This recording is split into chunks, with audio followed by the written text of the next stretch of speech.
Nobody told us this about getting older. The changes are quiet, the questions are personal, and the conversations matter. Welcome to episode 3 of Nobody Told Us This. Today we're going to talk about relationships. So nobody told us this about getting older. Some relationships don't end with an argument. They just slowly go quiet. I want to talk to you about something that many of us experience, but rarely know how to explain. Because when relationships change later in life, it can bring confusion, unanswered questions, guilt, especially when no one did anything wrong. I've noticed this in my own life. People I once spoke to every week, every month, now they exist primarily in my memory. There was no falling out, no dramatic ending, just distance. For a long time, I assumed distance meant failure. That if a relationship faded, it meant that I hadn't tried hard enough, or that I should have done something differently.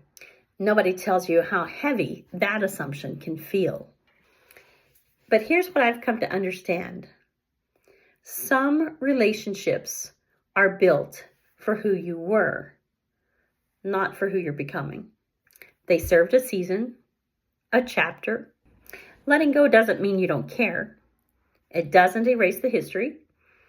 It doesn't make the love you felt in that relationship any less real.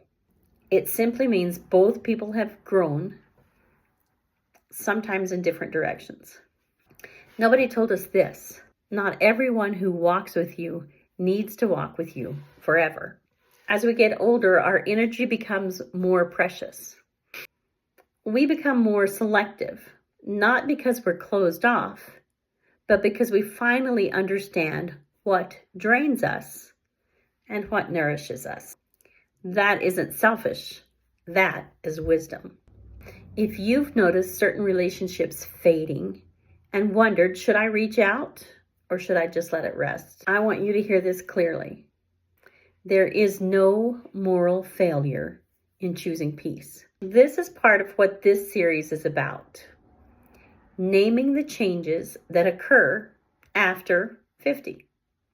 Naming the quiet shifts that happen as we age. Not to judge them, not to rush them, but to understand them. If this resonates with you, you're not alone. And if you feel comfortable, I'd like to ask you something. Have you experienced a relationship that faded? Not because of conflict, but simply because life changed. Your words might help someone else make sense of their own experience. In the next episode, I want to talk about something closely related, how our definition of success quietly changes as we get older, and why that can feel unsettling at first. Thanks for being here. I'll see you in the next one.